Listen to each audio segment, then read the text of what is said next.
Bonjour à tous et bienvenue dans notre émission Sagesse bouddhiste. S'il est un mot que nous utilisons beaucoup dans nos émissions du dimanche matin, c'est bien celui de bouddhisme.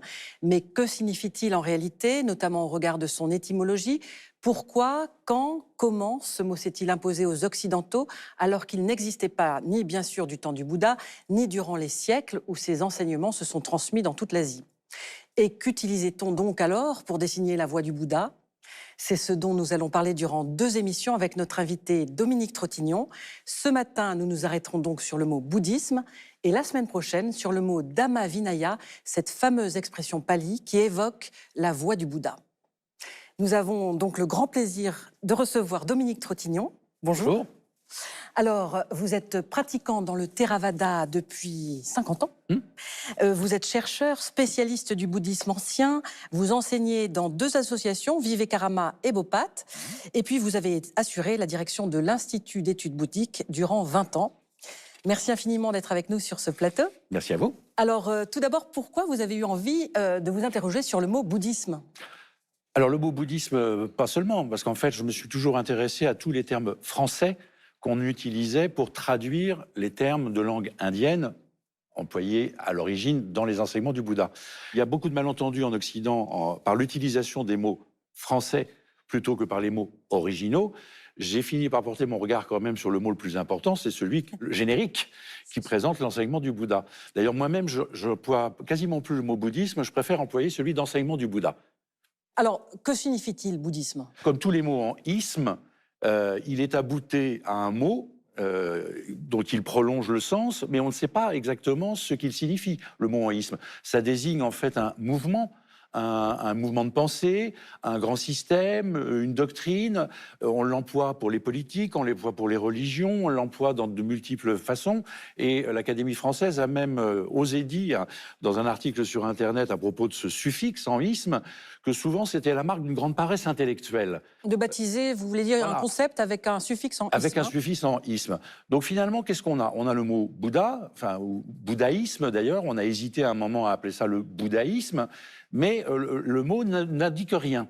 Alors que, vraisemblablement, comme c'est souvent le cas, un mot original dans les langues indiennes aurait donné une information importante pour les disciples du Bouddha.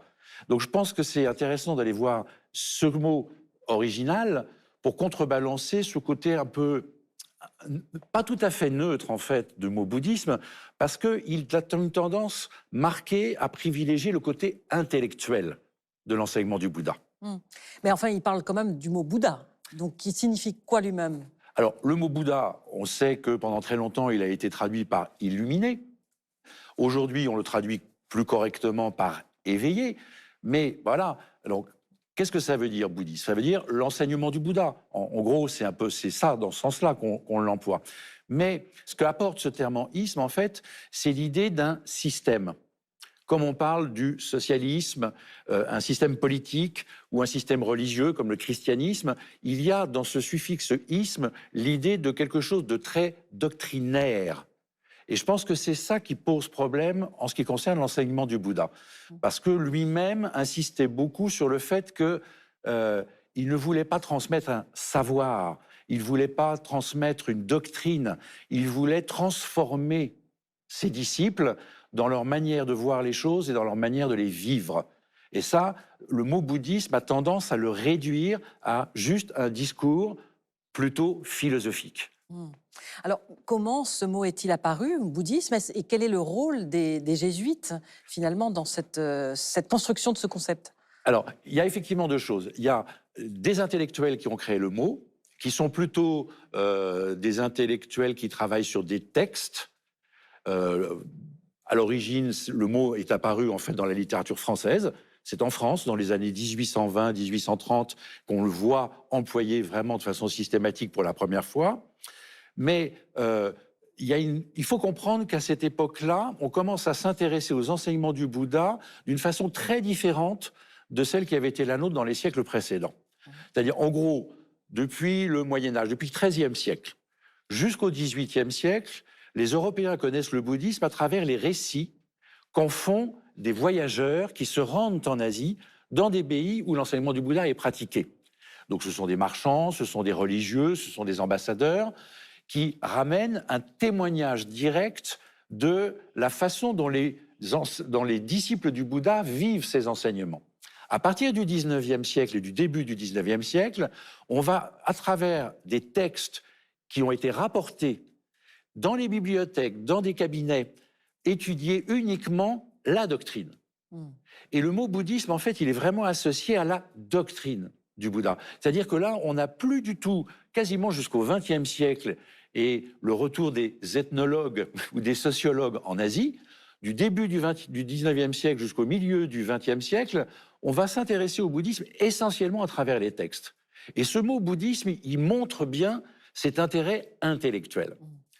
Après, pour ce qui est des jésuites, cet intérêt intellectuel, il avait été préparé justement par les derniers à avoir été sur place, qui sont les missionnaires jésuites, qui ont surtout été en Extrême-Orient, en Chine et au Japon, à partir du XVIe, XVIIe siècle.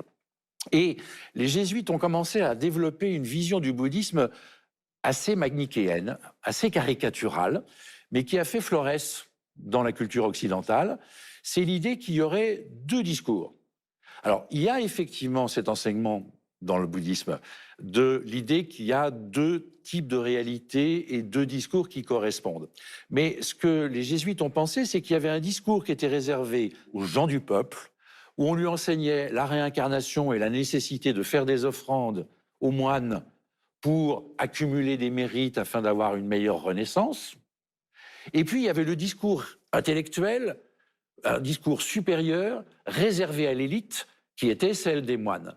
Et donc, il y avait un discours qui était réservé aux gens du peuple et un autre qui était une doctrine philosophique extrêmement complexe, etc. Et le mot bouddhisme, en fait, il va, d'une certaine manière, sanctuariser cette vision très dichotomique de l'enseignement du Bouddha, tel que les jésuites l'ont un peu imposé au fur et à mesure des siècles. Et encore aujourd'hui, on se rend compte qu'elle a une certaine validité dans l'esprit des gens. Mais alors, pour revenir au mot bouddhisme, ou en tout cas à l'apparition du mot Bouddha, que disent les textes anciens? Alors, le terme de Bouddha, il apparaît dès les premiers témoignages, puisque normalement, c'est le Bouddha lui-même qui, quand il rencontre ses premiers disciples, dit « Ne m'appelez pas Gautama », qui est son nom de famille, « je suis un Bouddha ». Donc c'est vrai que l'éveil, la bodhi, le fait de devenir Bouddha est au cœur de cet enseignement-là. Mais il ne désigne pas le personnage historique. Dans la phrase que lui-même dit, ne m'appelez pas Gautama, je suis un Bouddha parmi d'autres. Hein. Et comme vous allez pouvoir le devenir vous-même, et comme le deviendront d'autres après moi, comme d'autres l'ont été avant moi. Donc Bouddha, c'est un titre. Et alors, est-ce qu'il y a des occurrences de mots formés avec le mot Bouddha dans le canon pali, par exemple, vous qui connaissez les textes anciens? Oui, tout à fait. Pour désigner l'enseignement du Bouddha, l'expression la plus ancienne que l'on trouve dans la bouche de ses disciples, c'est de parler de Bouddha Sasana, qui veut dire, en fait, les instructions, les conseils, les ordres, les instructions. Donc, c'est vraiment l'enseignement dans le sens de ce que le Bouddha nous a dit. Mais ça n'est pas l'expression que le Bouddha emploie lui-même. Donc ça, Bouddha Sasana, on va le trouver vraiment pour désigner des instructions presque pratiques. Après, un petit peu plus tard, aux alentours de l'ère chrétienne, on va avoir une autre expression qui va être employée encore avec le mot Bouddha, c'est Bouddha Vachana. Vachana, ça veut dire la parole.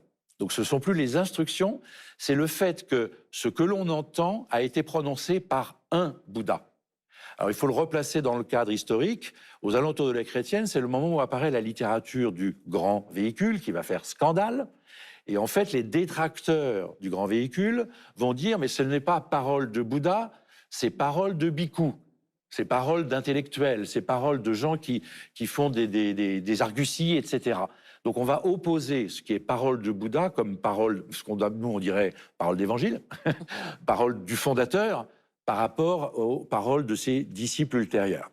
Et puis la dernière expression qui apparaît le plus tard, beaucoup plus tard, c'est celle de Bouddha Dharma, qui est peut-être celle qu'on connaît le plus en Occident, en dehors du mot bouddhisme, parce qu'elle est beaucoup employée dans les écoles plus tardives, comme celle du bouddhisme tibétain ou du bouddhisme d'Extrême-Orient. Donc elle est peut-être un peu plus familière.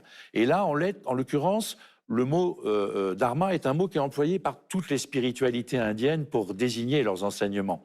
Donc on précise simplement qu'il ne s'agit pas du dharma des brahmanes, qu'il ne s'agit pas du dharma des jaïns, mais qu'il s'agit du Bouddha dharma, du dharma du Bouddha. Donc on a effectivement, dans la tradition bouddhiste elle-même, ces expressions-là. Mais encore une fois, ça n'est pas celle qu'emploie le Bouddha.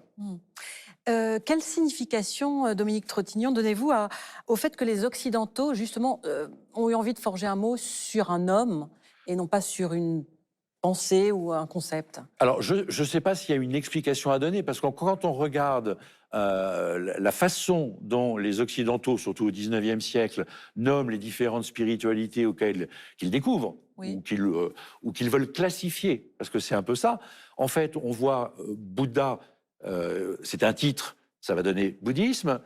Confucius, c'est un nom de personne, bon, ça a donné confucianisme. Donc on a un titre, on a un nom, on a taoïsme. Tao, bah, ça correspondrait à dharma, donc c'est un mot qui représente une notion. En fait, il n'y a pas de règle. Un de mes collègues qui travaille beaucoup sur le bouddhisme de la terre pure, on parlait de amidisme, parce qu'on évoque le Bouddha Amida. Donc, vous voyez, il n'y a pas de règle. Donc, en fait, ce mot ne s'impose pas en lui-même. Il s'impose parce qu'on l'a employé, mais il n'y a pas de règle qui soit logique dans sa création, même, proprement dite. Alors, pour revenir aux textes anciens, au canon pali, est-ce qu'il y a un mot que l'on trouve, une expression, et laquelle, qui désigne les enseignements du Bouddha? Alors, effectivement, comme je vous l'ai dit, en Inde, on parle de Dhamma, Dharma en sanskrit, Dhamma en pali, mais dans le canon pali, qu'on peut considérer comme un des témoignages les plus anciens des différents canons des origines du bouddhisme, l'expression qui est employée par le Bouddha lui-même, c'est pas Dharma, c'est Dharma Vinaya. C'est un mot double. Et je pense que, justement, si on s'intéresse à la signification de ce terme, de la Dharma Vinaya, le fait que ce soit un mot double et que ça ne soit pas simplement la précision de Bouddha Dharma, d'ailleurs c'est mon Dharma à moi qui suis Bouddha, mais que c'est Dhamma Vinaya et que ce terme de Vinaya est très particulier et souvent mal compris aussi en Occident, ça peut nous apporter en fait une information supplémentaire sur ce que le Bouddha voulait dire en employant ce terme-là. Parce que justement, il a toujours été très attentif au cours de sa carrière, lorsqu'il employait les mêmes mots que ses contemporains, à en préciser le sens, ou alors à employer des expressions qui lui étaient tout à fait particulières et qu'on ne retrouve pas dans les autres grandes traditions spirituelles. Et donc, le fait d'appeler son enseignement le Dhamma Vinaya, pour moi, ça n'est pas anodin et ça mérite un peu plus d'attention qu'on en a pour l'instant. Alors justement, ce sera le sujet de notre deuxième émission la semaine prochaine.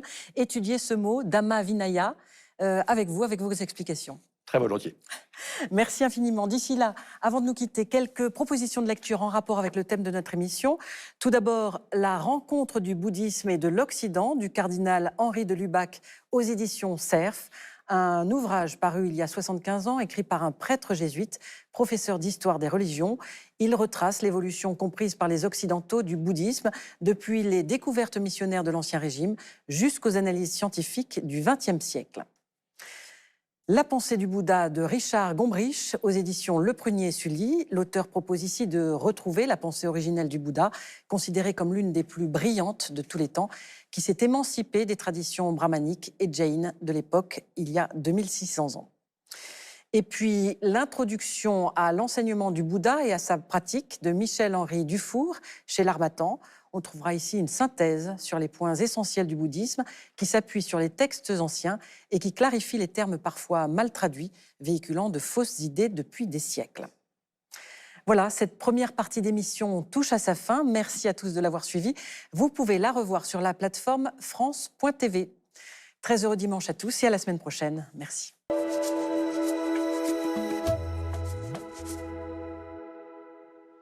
Bonjour et merci de nous retrouver nombreux pour la suite de notre émission consacrée aux mots bouddhisme et Dhamma Vinaya. En effet, depuis la semaine dernière, nous nous interrogeons sur le sens et l'origine du mot bouddhisme, signifiant depuis le XIXe siècle la doctrine philosophique et religieuse du Bouddha. Si ce mot fait partie de notre quotidien, il a sans doute effacé par les circonstances de l'histoire le mot originel Dhamma Vinaya qui désignait l'essence des enseignements du Bouddha. C'est de cette expression composée pali et de sa signification dont nous allons parler aujourd'hui grâce aux explications de Dominique Trottignon, que nous avons le grand plaisir de retrouver sur ce plateau. Bonjour Dominique Trottignon. Bonjour. Alors, vous êtes chercheur et enseignant, spécialiste du bouddhisme ancien, du Canon Pali et du Theravada, que vous pratiquez depuis 50 ans. Vous enseignez notamment dans les associations Vive Karama et Bopat. Et puis, vous avez assuré la direction de l'IEB, l'Institut d'études bouddhiques, durant 20 ans. Exact. Alors, comme la semaine dernière, nous avions vu le mot bouddhisme, aujourd'hui, on va s'arrêter donc sur Dhamma Vinaya. Est-ce que vous pouvez nous rappeler comment ce mot et où ce mot apparaît-il? Eh bien, écoutez, c'est le terme que le Bouddha emploie lui-même dans les textes les plus anciens pour désigner son enseignement. Donc là, on a vraiment une appellation qui vient du fondateur lui-même. Donc ça serait logique de l'employer nous aussi. Alors que lorsque ce sont ses disciples qui évoquent son enseignement, ils peuvent employer d'autres expressions, comme notamment, on l'avait évoqué la semaine dernière, Bouddha Sasana, les enseignements, les instructions du Bouddha. Donc voilà, on a. Mais Dhamma Vinaya est une expression qui est très majoritaire dans l'ensemble des textes anciens. Alors, pour bien comprendre, on va la décortiquer, évidemment, puisque c'est un mot composé. On va commencer par le mot Dhamma. Dhamma ou Dharma, d'ailleurs? Alors, Dharma en sanskrit, Dhamma en pali, c'est juste une petite variante orthographique et phonétique. C'est l'un des mots à la fois le plus simple et le plus compliqué. Un chercheur occidental disait que si on comprenait le mot dharma, on avait tout compris. Donc voilà. Mais en gros, on pourrait le comparer à un mot grec comme logos. C'est-à-dire, c'est l'idée de ce qui fait que les choses tiennent, se maintiennent. Donc, moi, j'aime bien la traduction qui est proposée par certains auteurs de l'ordre des choses. Hein. Et on a aussi cette ambivalence. Logos, en grec, ça a fini par désigner aussi le discours. Et dharma a aussi été employé pour désigner l'enseignement, parce que cet enseignement fait état de l'ordre des choses, fait état de ce qu'on pourrait appeler aussi une loi universelle. Donc dharma est un mot très vaste, mais qui fait allusion en fait à la connaissance de comment le monde fonctionne, aussi bien au niveau de notre propre psychologie, du physique, du matériel, du cosmos, ça englobe tout. Donc c'est vraiment une connaissance totale. Oui. Mais alors, quand vous dites l'ordre des choses, est-ce que vous pouvez nous donner des exemples? Pour le Bouddha, l'ordre des choses essentielles, ce qu'il faut absolument connaître et découvrir, et ce qu'est voir le dharma, c'est voir la coproduction conditionnée. Le fait que les choses n'existent pas en elles-mêmes, mais qu'elles apparaissent en fonction d'un certain nombre de conditions circonstancielles. Donc voilà, ça c'est la façon dont le Bouddha attire notre attention. S'il y a une chose à connaître de ce monde, de l'organisation du monde, de l'ordre du monde, c'est le fait que les choses n'existent pas en eux-mêmes, mais qu'elles sont conditionnées. Donc ça, c'est vraiment pour lui, c'est son dharma, sa façon d'enseigner le dharma. Alors, on s'arrête maintenant sur le mot Vinaya. Alors Vinaya, c'est une autre complexité. Le mot en lui-même, étymologiquement, il est relativement simple. Après, son emploi a évolué. Oui. Et donc, on va pouvoir distinguer un emploi dans les textes anciens et un emploi dans les époques ultérieures. Alors, l'étymologie, peut-être Alors, l'étymologie, j'ai envie de la rendre souvent par un jeu de mots, une image un petit peu ordinaire, on va dire. Vinaya, c'est un peu comme un chasse-neige. Parce que, en fait, le mot naya, ça veut dire conduire, et vi, ça veut dire en écartant. Et donc, l'idée du vinaya, c'est ce qui permet de cheminer. Et vous savez combien dans le bouddhisme on parle de voies, de chemins, de sentiers, de pistes à suivre. Donc il s'agit de cheminer en écartant les obstacles. Donc le mot en lui-même, à l'origine, a vraiment cette idée d'une aide active à progresser sur le chemin. Et puis, petit à petit, au fil des siècles, il a pris un sens beaucoup plus institutionnel, on va dire, pour désigner une partie des textes bouddhiques qui étaient consacrés à la règle, au précepte. Donc on parle parfois du Vinaya des maîtres de maison, pour certains textes, et puis surtout c'est le Vinaya des moines, des bhikkhus, c'est à ça qu'on pense essentiellement quand on parle de Vinaya aujourd'hui. Mais c'est un sens plus tardif, plus institutionnel, au moment où se met en place vraiment le canon. Et ça n'est peut-être pas dans ce sens-là que le Bouddha l'emploie dans l'expression de Dhamma Vinaya, où il faut peut-être plus, là, du coup, se diriger vers le sens étymologique. Juste pour s'arrêter un tout petit peu sur Vinaya à nouveau, les exemples justement sur les préceptes. Alors, en fait, c'est toute notre façon d'être dans vis-à-vis de soi, vis-à-vis du monde, mais surtout vis-à-vis du monde, vis-à-vis des autres. Hein.